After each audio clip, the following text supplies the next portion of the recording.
Bismillahirrahmanirrahim. Assalamualaikum warahmatullahi wabarakatuh. Waalaikumsalam warahmatullahi Bapak-bapak, bapak-bapak kepala sekolah, bapak-bapak dosen, ibu-ibu, guru-guru, cikgu-cikgu, ustaz-ustaz, ustazah, sahabat-sahabat, anak-anak. Minta maaf kalau nanti ada kesalahan saya menyampaikan apa yang tulis di sana. Kalau Pak Profesor ada gelar Prof-nya itu berkeringat, saya nggak ada gelar, jadi lebih keringat lagi saya. Bagi saya diberikan tajuk The Role of Parents in Raising a Quranic Generation. Bagaimana peranan ibu bapa dalam melahirkan anak-anak yang cenderung kepada Al-Quran, menggunakan Al-Quran, menggunakan hadis dalam kehidupan the next generation. Okay? Boleh saya bantu? Okay, objektif perkongsian untuk guru-guru, untuk parents, dan juga untuk anak sendiri untuk mengetahui whether your parents is doing the right thing or not. Adakah ibu-ibu, bapak-bapak, anak-anak melakukan perkara yang betul ataupun tidak. Ini anak saya yang menunjukkan ini anak bungsu. Jadi nanti dia bilang bapak saya pun nggak betul. Okey, objektif perkongsian terus apa? Terus realiti dunia moden. What happened now? Saya dilahirkan tahun 69. Zaman Firaun sudah mati lama juga. Waktu saya hidup. Tapi berbeda dengan anak-anak yang ada di sini dan juga anak-anak yang ada di sana. Bapak-bapak juga berbeza dengan saya. Jadi ada beza kan? Keturunan kita di sini. Maksudnya akhlak remaja. Nowadays, what happened? Sekarang apa yang berlaku? Kalau dulu saya tidak ada HP. What I see, what I learn is from my parents, daripada atuk saya, daripada nyan saya, daripada kawan-kawan sebaya saya. But now, zaman sekarang, dengan adanya HP, dengan adanya internet, kita belajar dari mana? Anak saya bisa jawab di YouTube.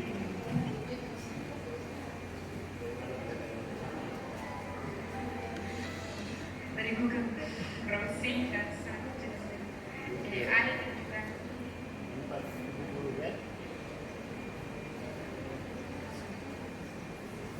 yang ini tadi kan? Iya. All the students kan? Ingat semua. Sampai akhir tuh. Sampai akhir. Saya tanya mana?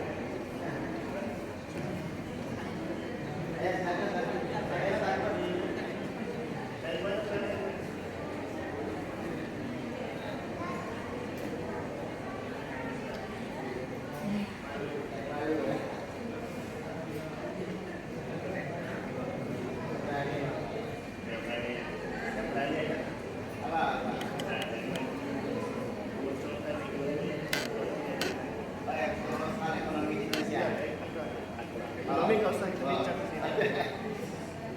Sudah.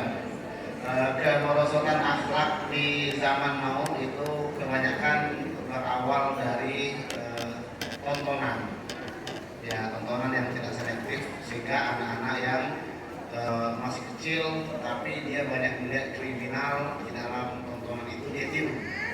Kemudian ada konten-konten yang tidak mendidik itu pun dijadikan tiruan sehingga diaplikasikan dalam kehidupan dia sehingga akhlaknya merosot. Kemudian juga waktu dia habis juga yang biasanya setelah maghrib enggak mengaji, sekarang setelah maghrib main game dan sebagainya sampai larut malam. Jadi pelajarannya banyak daripada HP. Begitu juga kita yang sudah tua, yang bikin master, yang bikin PhD, semua kita dapatkan maklumat melalui internet, handphone. Dan itu bukti perkara yang baik yang kita dapatkan. Jadi dalam HP ini sebenarnya ada dua. Satu yang baik, satu yang tidak baik. Yang tidak baik ini yang menyebabkan kemerosotan akhlak di kalangan anak-anak. Enggak dipantau, enggak diawasi. Bila enggak diawasi, yang lelaki nonton video yang enggak pakai jilbab, yang perempuan nonton laki yang pakai celana pendek. Jadi di situ maka kita telah melakukan dosa zina marga secara tidak sengaja. Jadi yang menyebabkan hati kita semakin kotor. Terus ancaman ideologi negatif dari media sosial kepentingan melahirkan generasi Al-Quran. Kenapa sekarang baru dipikirkan bahwa cara penyelesaiannya adalah Al-Quran? Wah, saya bukan ustaz, saya nggak ada baca ustaz faktor sekolah. Saya pilih di upload kan.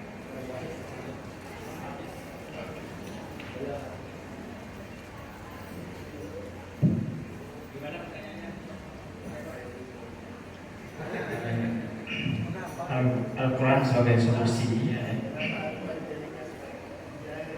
ya, karena terkait akhlak remaja saat ini banyak dipengaruhi oleh mungkin sumber-sumber lain yang melalui teknologi, mungkin media sosial ya, banyak media sosial yang saat ini yang sangat mempengaruhi, padahal sebenarnya juga ada dampak positifnya ya, tapi lebih cenderung mengambil hal yang negatif.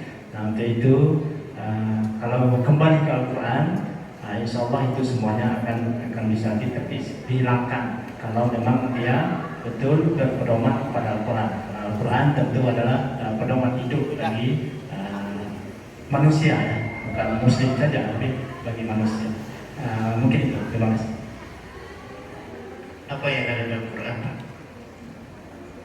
Apa yang ada dalam Quran?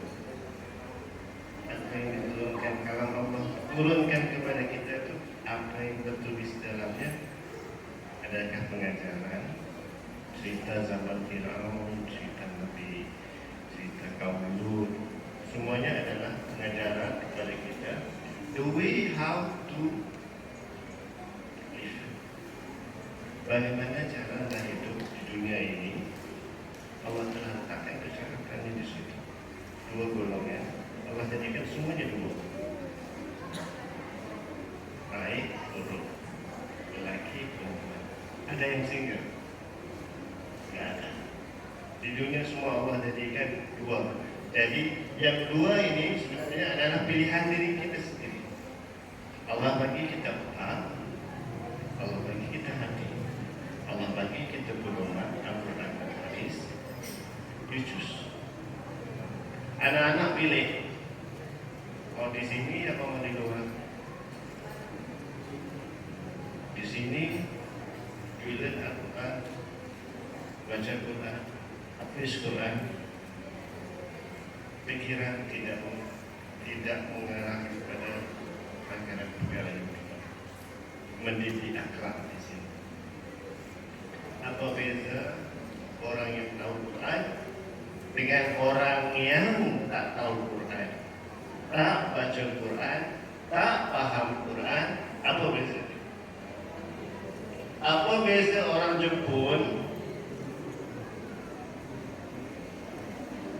yang ekonominya bagus, adabnya baik, dengan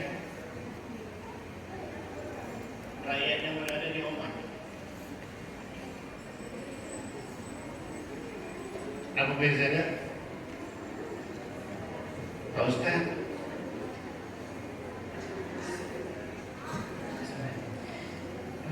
Mungkin dari segi dunia kelihatan sebagian besar orang-orang yang tidak beraturan, yang mengadap maju. Tapi dari segi kehidupannya, mereka itu adalah orang yang galau, orang yang tidak beraturan, maka dia tidak menemukan kebahagiaan yang sebenarnya. Mereka beradab atau mereka mempunyai adab? Mereka punya adab, tetapi adab mereka sebatas hanya kehidupan dunia saja. Di mana mereka tidak mempunyai akhlak. Akhlak.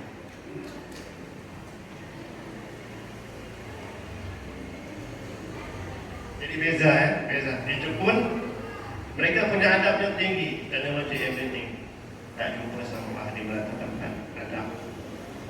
Tapi adakah mereka berakhlak? Tidak, mereka tidak punya akhlak. Tapi kita punya akhlak, kita tak punya adab.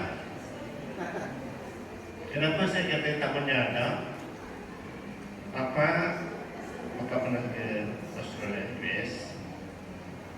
Kalau buang sampah di sana, kita lebih rela masukkan dalam poket, simpan dalam poket sampah instead of buang di jalanan. Why? Kena saman, kena tilang. Jadi kita nggak jadi buang sampah. Padahal kita tahu waktunya di sini kita pun harus juga menyimpannya dalam poket sampai jumpa tong sampah uang. Tapi kenapa tak lakukan? Sebab kita tak kena tilang. Sebab punishment yang nyata tidak diberikan kepada kita sekarang. Punishment yang nyata tidak diberikan sekarang. Anak-anak yang tidak mendengar cakap ibu bapa tak diberikan hukuman sekarang. Esok ibu bapa sudah tiada, baru terkenal bapakku suruh ini, ibuku suruh ini, tak puas. Masa itu menyesal, dah tak ada guna. Sehingga peranan, peranan ibu bapa dalam memimpin. Teruskan. Okey. Ini anak-anak hafaz Quran semua kan? Hafiz kan? Surah At-Tahrim ayat 6. Ingat sangat saja. Ya, ayat 6. Wahai orang-orang yang beriman. Mana yang rasakan dirinya beriman dan katanya?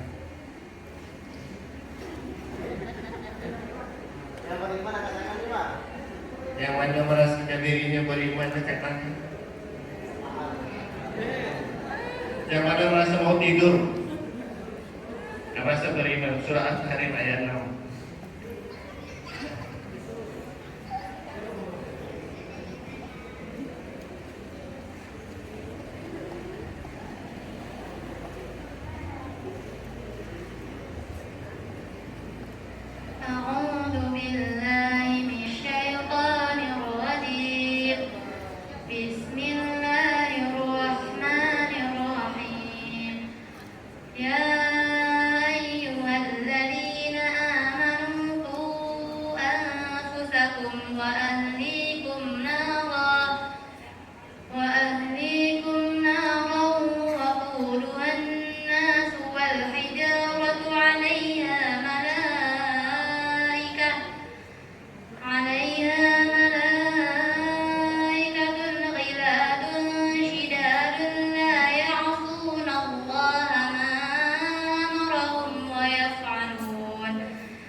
Jadi surah At-Tahrim ayat 6 itu, wahai orang-orang iman, peliharalah dirimu dan keluargamu dari api neraka. Jadi maksudnya peranan siapa? Adakah peranan anak itu sendiri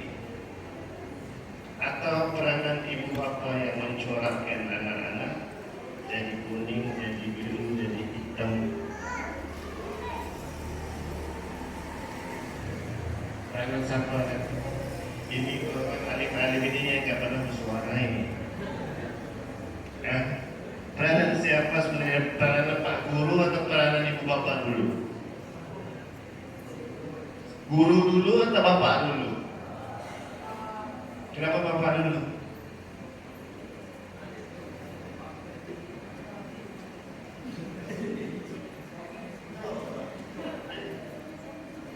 Kenapa bapak dulu?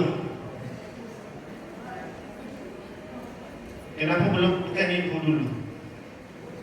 Bapak ibu kan? Dan kenapa bukan pak guru?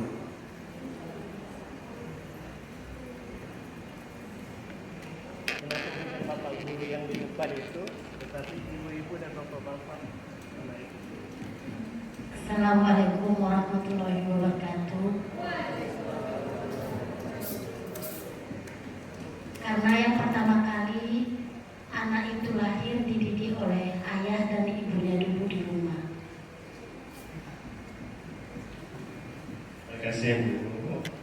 Jadi yang ketemu dulu, anak ketemu dulu, bapaknya, ibunya, barulah Pak Guru. Tapi selepas masuk sekolah, dengan cakap ibu bapak atau dengan cakap guru? Dengan anak yang sekolah, dengar Pak Guru atau dengan cakap ibu bapak? Dengar cakap guru kan? Sebab apa? Seperti yang Profesor bilang tadi, guru adalah pemimpin kepada anak-anak murid, santri-santri, santriwati. Develop whatever is inside yourself. Kita punya kebolehan diri sendiri. Dalam diri kamu ada kebolehan diri sendiri. Kamu nggak bisa ngomong, karena nggak bisa ngomong semua kan. Tapi takut nanti hafalannya keluar, nggak bisa ingat. Tapi kamu punya kebolehan untuk menghafal. Saya nggak bisa, Prof nggak bisa, Pak Pada mungkin bisa. Tapi jadi peranan ibu bapak sebenarnya dia baby. Mana yang baby tadi udah pulang ya? Baby itu sebenarnya melihat what the parents are doing. Saya selalu bilang one simple thing that you show to your children, show to your son, show it to your daughters. Yang orang mereka pandai itu ini. Kita keluar rumah harus pakai slipper, sepatu. Any parents that concern anaknya pakai sepatu, pakai slipper, kaki mana dulu? Ada yang parents yang concern about that? No, you didn't concern about that. But according to Sunnah, everything must be from right. Kan Sunnah kan kita buat, kita pahala, anak buat, dapat pahala. Kenapa kita tak ajar anak? Kita tak pernah fikir pun keluar aja. Tak ajar anak. Anak kaki sepatu, kaki kanan dulu ya. Mulakan segala perbuatan dengan apa nak? Dengan apa nak? Basmalah. Semua perbuatan harus dimulakan Bismillahirrahmanirrahim. Maksudnya apa para? Bismillahirrahmanirrahim. Dengan menyebut nama Allah yang Maha Pemurah lagi Maha Penyayang. Sebab saya ini Ustaz, sebab saya tak tahu, saya bukan Ustaz.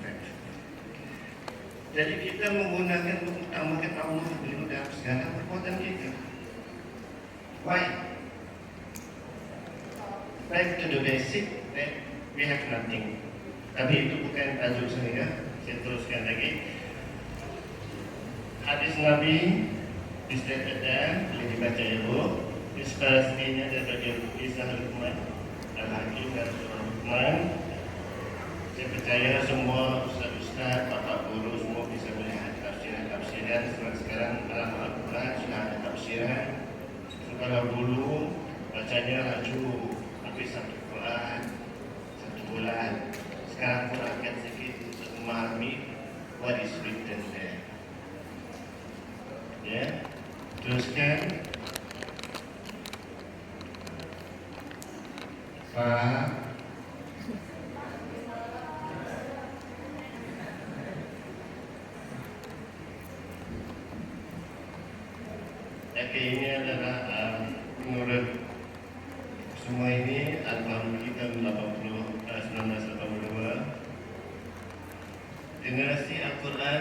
mereka yang meletakkan wahyu sebagai asas kepahaman dan tindakan dalam semua kehidupan. Jadi kita tak buat tu kan.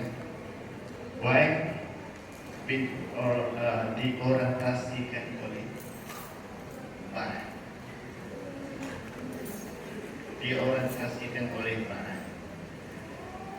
Minuman paling bagus adalah kopi. Betul? Kopi. Tapi kenapa orang di barat bilang tea break? Dia enggak sebut coffee break, tea break. Tea time. In the afternoon dia tea time. Kenapa enggak dikatakan coffee time? Sebab kopi itu yang terbaik, disimpan untuk dia, diserahkan kepada orang ramai, disebarkan ke seluruh dunia. Dulu kopi dia yang minum, tapi disuruh orang minum teh. Kalau mereka khawatir dengan kopi, you can stay late at night, you can do all your salat, you can do all your reciting of Quran, belajar Quran, hafal Al-Quran, bisa selain tahajud Pak, dengan kopi. Bisa menghilangkan tadi Pak Kiai bilang, kopi without sugar, dia berarti silam. Betul Pak? Betul Bro? Ada bukti. Waktunya sudah selesai. Kita teruskan Pak. Waktu sudah hampir selesai, tapi saya dimarahi. Pendidikan, contoh teladan, okey. Terus keterangan sosial. Awasi anak-anak ya. Saya masuk tadi dengan Pak Dr. Herbert masuk ke dalam di hotel panas. Masuk ke dalam ke rumah pikir Pak Kiai, hati sudah damai. Selesai di Pak Kiai, masuk lagi ke dalam dengan pula lagu-lagu yang memuji nama, memuji Rasul, memuji Allah. Hati semakin sejuk, tenang, bermakna kesekitaran Anda sekarang inilah yang diperlukan untuk mendidik anak yang baik. You cannot rise up your son or daughter in the middle of the town, di tengah-tengah kota, yang mana keluar aja nampak gelap malam, keluar aja nampak karaoke, keluar aja nampak Masya Allah. Maka harus ditundukkan memandang lantai daripada memandang jalan raya sampai ke tabrak mobil. Karena apa? Karena terlalu banyaknya maksiat lantai di luar itu yang harus kita pecahkan, memandang ke bawah. Jadi lebih baik anak-anak, ibu-ibu, I respect, saya hormat ibu-ibu yang menghantar anak-anaknya belajar agama di pesantren. That is one of my niat. Kenapa saya bawa anak saya kemari? Supaya dia melihat sekarang yang tenang. Semoga tumbuh dalam hatinya awan dulu. Oke, berjalan. Oke. Yang penting juga Pak ya, ibu bapak, semua kita jadi bapak, semua kita jadi ibu. Jangan cekcok dengan suami di depan anak. Tak kira profesor, tak kira governor, tak kira menteri, tak kira pak ustaz. Di rumah ada istri mesti gaduh. Ada yang tak pernah gaduh? Nah, udah kawin, terus tak kawin lagi. Pasti sudah kan. Jadi pernah tak pernah bergaduh di rumah? Pernah. Direktur kan, mana ustaz?